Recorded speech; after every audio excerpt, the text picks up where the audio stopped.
जय श्री राम। आज आपके सामने फिर से हाजिर हूँ। एक नई विषय पे चर्चा करेंगे।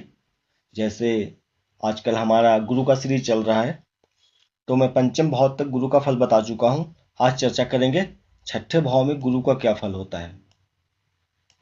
छठे भाव में अगर गुरु बैठ जाए, मेष लगन की कुंडली की बात कर रहा हूँ मैं। हर लगन में अलग अलग फल होता है, तो मेष लगन की कुंडली में गुरु अगर छठे भाव में बैठ रहा है यहाँ पे, तो क्या फल होता है इसका, इस पे चर्चा करते हैं। तो सबसे पहले गुरु एक शुभ ग्रह है, लेकिन यहाँ पे बैठ कर के, क्योंकि यहाँ पे 6 नंबर लिखा है, 6 नंबर बुध की राशि होती है, कन्या राशि होती है, और गुरु और बुध आपस में शत्रु है। तो गुरु यहाँ पे शत्रु के घर में बैठ रहा है और छठे भाव में बैठ रहा है। जैसा हम सब जानते हैं, छठा भाव कुंडली का त्रिक भाव होता है, अच्छा भाव नहीं माना गया है।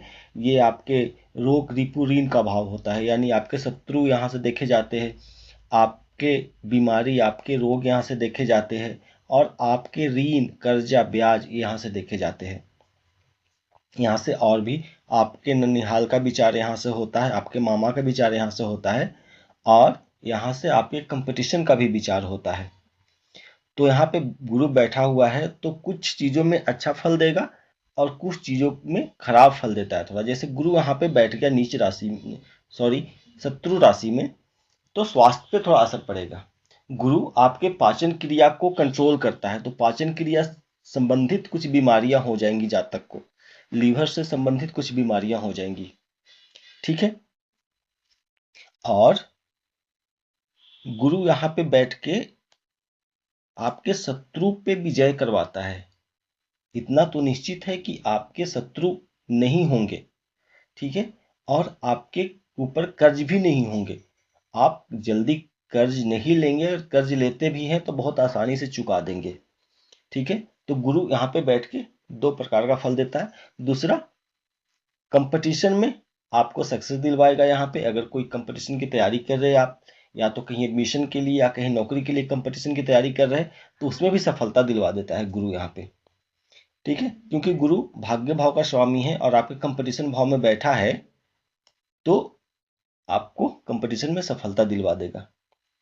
अब गुरु की 5वीं दृष्टि यहाँ आपके क्रम भाव पे पड़ेगा, आपके रोजी रोजगार के भाव पे पड़ेगा इसकी दृष्टि। तो ऐसे जातक शुभ कार्य करके काम करते हैं, शुभ काम कर करके पैसे कमाते हैं, और मुमकिन है कि ऐसे जातक ज़्यादातर एडवोकेट, यानी न्याय के फील्ड में जाते हैं, एडवोकेट बनते हैं या जज बनते हैं। तो यहाँ पे गुरु बैठा आपके कार्य क्षेत्र में सफलता दिलवाता है।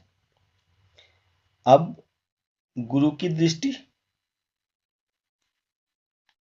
आपके व्यय भाव पे भी जाएगी, आपके 12th भाव पे जाएगा, जो कि गुरु का अपना भाव है। यहाँ पे ये विदेश गमन का भी भाव है, ये विदेश सेटलमेंट का भाव है। तो गुरु अगर अपने घर पे यहाँ पे देखेगा तो विदेश सेटलमेंट करवा देता है, जातक विदेश सेटल हो जाता है। ठीक है, नौकरी के लिए जातक विदेश सेटल हो जाता है, बिजनेस के लिए बहुत चांस है कि जातक विदेश चला जाए, सेटल हो जाए। मतलब अगर जाना चाहे तो उसकी राह आसान होती है, ऐसा कह सकते हैं। अगर कोई जातक विदेश जाने के लिए, बसने के लिए इच्छुक है, तो उसकी राह आसान होती है, वो जल्दी वीजा मिल जाता है और सारी कार्यवाही जो हो जाती है उसमें आसानी हो जाती है। ठीक है, फ्लोलेस काम होता है। अब गुरु की 9वीं दृष्टि आपके धन भाव पे पड़ेगा। ठीक है, तो यहाँ से धन संबंधित कुछ परेशानियां आएंगी, यानी आपके पैटर्नल प्रॉपर्टी मिलने में आपको थोड़ी कानूनी प्रक्रिया अपनाना पड़ सकता है, आपके पैटर्नल प्रॉपर्टी में थोड़ी केस वगैरह लग सकता है, ये यहाँ से दिखाता है। ठीक है, लेकिन आपकी वाणी अच्छी होगी, क्योंकि ये वाणी का घर है और गुरु एक शुभ ग्रह है, शीतल ग्रह है, तो आपके वाणी में शीतलता होगा। इतना तो अच्छा हो, आप अच्छा बोलेंगे, अपनी आवाज से, अपनी बोलने के अंदाज से, अपनी कम्युनिकेशन स्किल से किसी को भी प्रभावित कर लेते हैं ऐसे जातक बहुत इजली, है ना। अब एक राजयोग बनता है यहाँ पे। राजयोग ये बनता है, ये विपरीत राजयोग बनता है, क्योंकि यहाँ पे 12 नंबर का स्वामी गुरु यहाँ पे छठे नंबर में बैठा है। एक राजयोग होता है कुंडली में जो बहुत ही उच्च राजयोग होता है, विपरीत राजयोग। वो राजयोग बनता है कैसे? अगर 12, 8, 6 ये 3 घर का स्वामी आपस में घर परिवर्तन कर ले, स्थान परिवर्तन कर ले, यानी 6 नंबर का स्वामी 12 नंबर में बैठ जाए, 12 का स्वामी या तो 8 में बैठ जाए, 8 का 6 में बैठ जाए, 6 का 12 में बैठ जाए, 12 का 6 में बैठ जाए, इस तरह से बैठ जाए तो विपरीत राजयोग बन जाता है। और वो स्वामी जो होना चाहिए वो थोड़ा प्रभावित होना चाहिए, स्ट्रांग नहीं होना चाहिए। तो गुरु यहाँ पे देखो अपने शत्रु राशि में बैठा है, यानी स्ट्रांग नहीं है, कमजोर है यहाँ पे गुरु।